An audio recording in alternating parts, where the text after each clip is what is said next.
And welcome back to the Standard Fantasy Football Podcast. I'm your host, Jono, and I'm bringing you today the Thursday Night Football Preview breakdown. The Ravens versus the Bengals. Let's jump into it.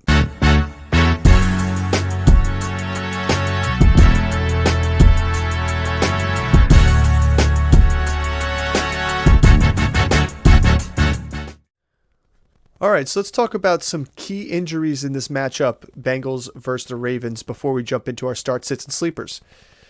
On the Bengals side, wide receiver T. Higgins is going to be out again this week. That's 2 consecutive weeks. That doesn't necessarily hurt this offense. We saw Jamar Chase have a great fantasy week along with Tyler Boyd, so expect a little bit of the same, especially too from Mixon. DM Sam Hubbard is going to be out here. On the flip side, Hendrickson is in. He is not going to be out. He has no designation. And cornerback Awuzie will be in as well. So those are two positives with one negative to this defense that's going to be having a tough time against the ground game of Lamar Jackson, Gus Edwards, Keaton Mitchell, and some others. On the Ravens side, D-back Marlon Humphrey is questionable and is actually downgraded to doubtful, so that's most likely going to be a miss for him. So that's good, positive uptick for those wide receivers on the Bengals side. Ronnie Stanley is out, so missing one of your two DNs on the Bengals side. You at least have their best tackle out here, so that they could lean on the replacement with Hendrickson, so that's going to be interesting here. And then Kyle Van Noy is questionable, and that would be a hit to this defense too, because he's a big cog in the wheel of this Ravens defense. So knowing that information, let's jump on into the start, sits, and sleepers. On the Ravens side, we're going to go with Lamar Jackson as a start here. He had a fantastic game against the Bengals early. Now, I know the Bengals defense and offense were on a different island in a different NFL in a different multiverse in the start of this season. Sorry, I'm stuck watching Disney's Loki over here, so all these timelines are interchangeable. But Joe Burrow and the Bengals struggled, so Lamar Jackson and the Ravens took advantage of that. He had 237 yards for 2 touchdowns and 54 yards on the ground, a total of 26 fantasy points for the quarterback position. Since week 6, the Bengals have given up 320 plus yards 3 times since week 6. The crazy stat when it comes to that number is they've only given up 3 touchdowns. It's a pretty troublesome one coming up to the Joe Burrow, the Lamar Jackson start against the Bengals. They also had 6 interceptions against those opponents. So 3 touchdowns to 6 interceptions is a great ratio if you're a Bengals defensive owner, not a great ratio if you're a quarterback owner against that defense since week 6. I still like Lamar Jackson here because the past 2 weeks they've given up a rushing touchdown to the quarterback position. I expect them to do a little bit more of the same here, if not to the running back too, since the running backs have fared pretty well for the Ravens as of recent. Speaking of the running backs, you're starting Gus Edwards with caution. And I only say with caution because Keaton Mitchell showed some flashes, literally flashing by the defense with speed. And he may get himself a couple more touches here and there during this time.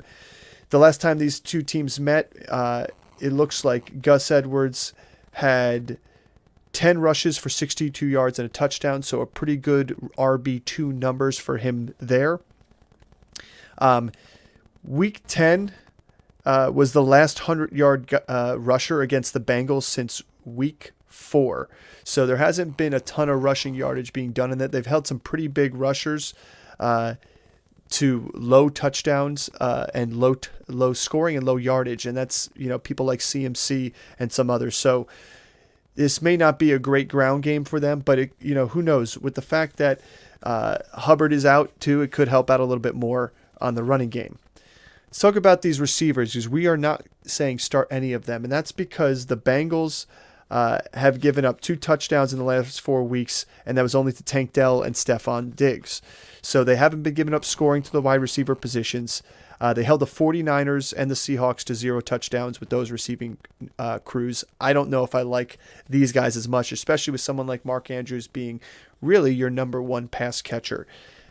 So speaking of Mark Andrews, the last 3 weeks, the tight end position has scored at least 71 yards against this defense. They haven't scored any touchdowns over that time, but at least 71 yards at as high as 140, I believe it was George Kittle. So Last time the two met, Mark Andrews was able to go 5 for 45 and a touchdown. I'm probably expecting a little bit of the same here from him this week, if not a little bit more, especially because this Bengals defense has struggled more against the tight end position as of late, especially Dalton Kincaid, Dalton Schultz, and George Kittle were the last three to put up those high yardage numbers against them.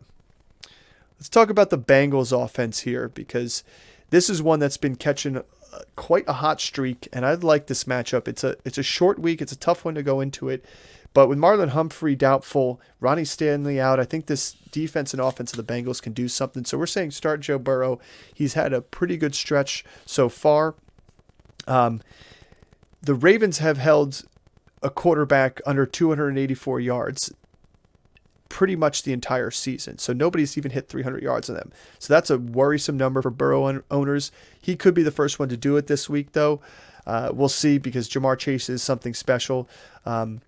Josh Dobbs was the only quarterback to get more than 18 points in fantasy against this defense. And the person who did get 18 points was Joe Burrow back in week 2.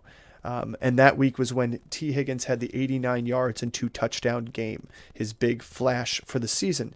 Again, this Bengals offense, the way it's playing now compared to how they were week 2, I fully expect a different output there. So I think Burrow could find himself on the better part of 300 yards this week and be the first guy to do that. You're playing Joe Mixon. He's had a touchdown in 3 straight games. They just gave up 139 yards and a touchdown on the ground total to the Browns, to include 110 to one running back, Jerome Ford. They give up a 4.28 yards per carry click this year. So they are not stopping the run that well. However, they aren't giving up a ton of touchdowns to the running back position. So again, this team gives up some yardage on the ground. They give up some yardage to quarterbacks on the ground.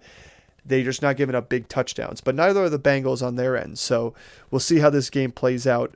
Last game Mixon had against them, he went 13 rushes for 59 yards. And 4 receptions for 36 yards. So he was pretty much just under 100 total yards there and no touchdowns. Let's see if he can keep that streak going. We're firing him up if you have him in your lineup. You got to play Jamar Chase. The last time they visited, he was only 5 for 31. Again, like I said, this team had a different identity. They were playing in a different dimension, a different multiverse. So Amon-Ra St. Brown and Amari Cooper, as of recent, were the 2 guys that had reached 98 or more yards. Amon-Ra St. Brown was over 100. I think Jamar Chase can get up to those numbers too as well, because Amari Cooper did it last week. Was able to hit that 98-yard mark with Deshaun Watson, and most of it came in the second half. I think Jamar Chase and Joe Burrow can do a little bit better here, especially on a short week with a beaten-up Ravens defense. Tyler Boyd is another one we have as a sleeper here. He was 6 for 52 the last visit, but he stepped into the shoes of T. Higgins this past week, putting up some good numbers and just missed a big touchdown at the end of that game.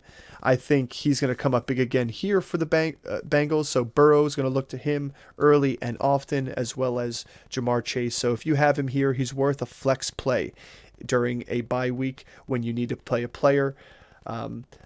Trenton Irwin's somebody that could be interesting as a sleeper too. I see him as a deep flex play. I think Boyd and Chase are going to get the majority of stuff. We saw that last week. Irwin did have the touchdown on a big play.